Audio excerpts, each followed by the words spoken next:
Hi guys, Vino here and welcome to this Vino production, and I think it's time for a cuppa. Oh yeah. And this is a mighty fine cup of tea. Have been drinking it for a while now, but I thought I'd do that little thing there. For any of my new watchers, viewers, subscribers, whoever you may be, Time for a Cuppa is a series I used to do way back then, where I literally used to sit in front of the camera with a cup of tea in hand and just chat the shit, chew the fat, whatever expression you wish to use. And I think for this particular video, a Time for a Cuppa is quite just. If I'm being honest, it's been a while since I've recorded a video. I was on a bit of a run for a bit there of doing a few videos in a few weeks and then tailed off due to various reasons. What are those various reasons that my videos have tailed off? Well, a couple of weeks ago, I was absolutely knackered for a week. I don't know what went on, but I was shattered and just couldn't really bring myself to do much. So I just chilled, watched some movies, chilled, played games, that sort of stuff. And then a week later, or the weekend that happened, I found out something. I found out I was due an upgrade. Well, with a little bit of a caveat. And that caveat is if I...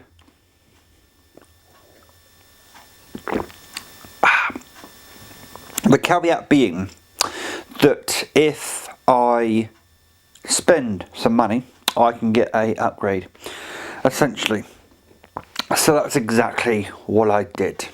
May I introduce you to the Galaxy Note 20, which is my now new phone. I was using an Xperia, Sony Xperia 1, which is still a phenomenal device 2 years into me using it, but for various reasons I went for an upgrade. My dad is actually now using the Xperia 1. That's one of the reasons why I went for the upgrade, because he needed a more updated phone for what he does with the phone. And I got the Galaxy Note 20, and boy, is this an absolutely marvellous phone in a lot of ways. Yeah, this phone is in some ways almost too much for me to handle. The Note has always been that phone for Samsung in their lineup that just, they shove everything but the kitchen sink, maybe even including the kitchen sink, into one of these devices. You know, it has the eponymous S Pen that allows you to do so much more with the device.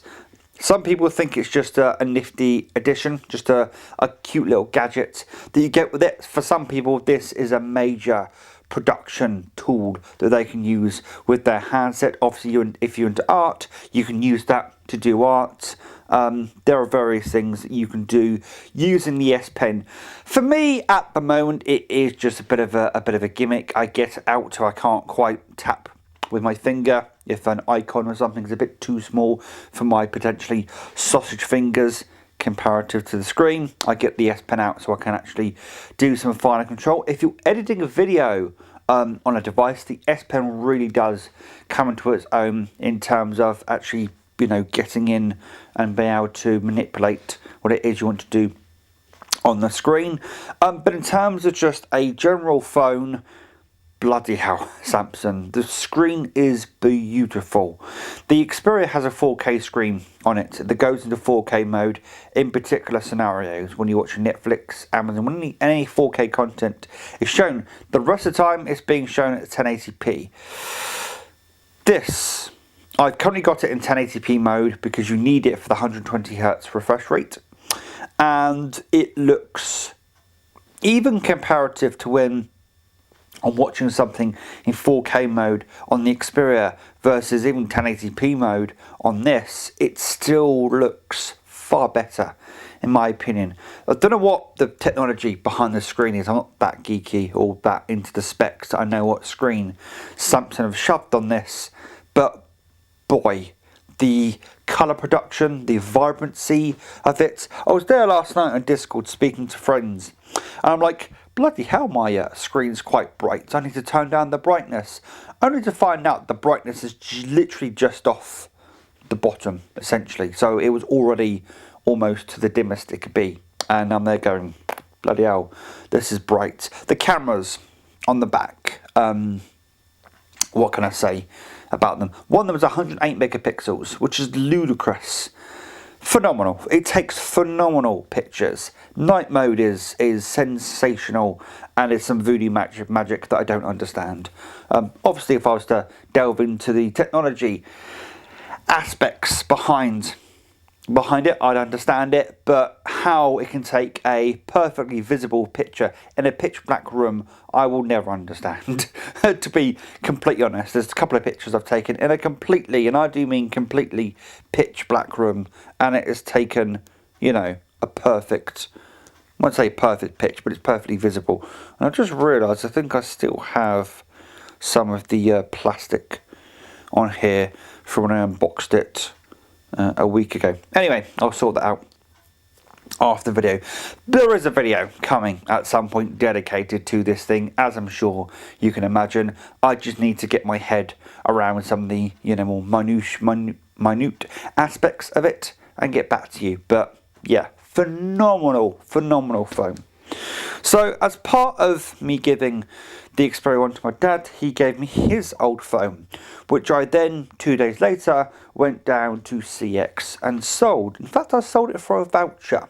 And the reason I sold it for a voucher is there's a very specific something that I wanted from CX that actually was selling it at Argos for exactly the same price, but Argos didn't have it in stock. And that is this. This is the Razer Kishi controller. And it is a controller, if I can put my tea down without spilling it, it is a controller that unclips and you put your phone inside it, and it basically makes your phone look like a bit of a switch, to be completely honest. Now, I've wanted this controller for a long time now, but this controller retails, especially the Xbox one with the, you know, the extra bits and bobs that make it more Xboxy, like the Xbox button and the menu button, all that kind of stuff, and it color codes the ABXY, that sort of stuff. This controller costs £90, brand new, which I'm not sure I quite understand why it costs an extra £20 to get the Xbox branded version, whereas the standard Razer Kishi is between £50 to £70. That at the moment is £60 in Argos, or at least it was last week when I was looking. I bought it for 58 from CX. This unit is luckily brand new. It's still got the sticker on the charging port that I haven't even actually removed. I've kept it on just so I can show you guys, and it's still got the sticker on the back telling you what to do, of how to unclip and expand out the controller. So that thing is brand new, and that thing I've been having so much fun with. So things like Google Stadia, Xbox Game Pass on mobile, xCloud as it used to be called, playing Call of Duty Mobile using that thing, so many things. I just playing emulators. I downloaded SNES 9X for Android, put in a couple ROMs, and this thing just makes it sing. This thing is a lovely bit of kit. As I said, I've wanted this since it came out, but £90, bit of a steep price to pay for a mobile accessory. But as soon as I had that phone to sell, and that was sat at the CX not doing a lot, went down, got a voucher, picked that up. I also picked up LA Noire for the PS3 and Godfather 2 for the PS3 as well, and have been thoroughly enjoying playing some LA Noire. So, you know, that's already quite a bit of stuff this month. We haven't even finished yet, and there's still one final thing that is still left to happen potentially. So I was on eBay, as I do frequent eBay towards the end of the month, as you know, I know how much my wages is and all that kind of stuff, waiting for it to go in the bank, all that good kind of stuff. And I noticed something on eBay that was going for a pretty good price, to be honest. And it was this. This is the Mad Catz Fight Stick Alpha Fight Stick for Street Fighter V. It's actually got a Street Fighter V logo just down there. And I've had fight sticks in the past. This is on the cheaper side when it comes to fight sticks. This retails for, at the moment, £52 or $70 odd in America, and I got this for £30 off eBay. brand new. It's been opened once but never used, and you can tell this has never been used. Now, I must admit to this point, I got a bit snobby when it came to fight sticks. I've owned 2 fight sticks. I've owned the Hori V4, I think they called it, the Kai V4, which is the PS4 version of the Kai. I've owned the Venom stick. Both very nice sticks, I must say. And the Kai V4 can retail for upwards of £150, depending on where you look. This retailing for £50, I'm like, oh, this can't be a good stick, so it's on the cheap side. I tell you what, getting it in hand and playing around with it, yes, it might be a cheap stick, but it still feels pretty premium to me. I'm not, I'm not much of a fight stick connoisseur at the moment to discern whether this feels good or bad compared to other sticks. To me, this feels perfectly good. Yes, it might take me a bit longer to get out some of the moves using this stick versus the stick on the Hori one. But boy, is this a nice thing to use. Yeah, and Dragon Ball Fighters using a stick is loads of fun. So glad I have a fight stick back, and I've been really enjoying that. And the last thing I wanted to talk about is I could be getting an iPad. That's kind of in works right now, simmering under a little bit. And if I do get the iPad, I will of course... Sorry about that motorbike, if you heard that go past. Yeah, I could be getting an iPad, simply put. My dad could be giving up his iPad.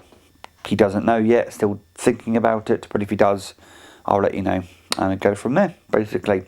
But yeah, just wanted to do this little time for a cuppa, get you guys up to date on a few things. Yeah, and it's been interesting, been a good time. Thoroughly enjoying the Note 20, obviously, and all the other bits and bobs that I've got.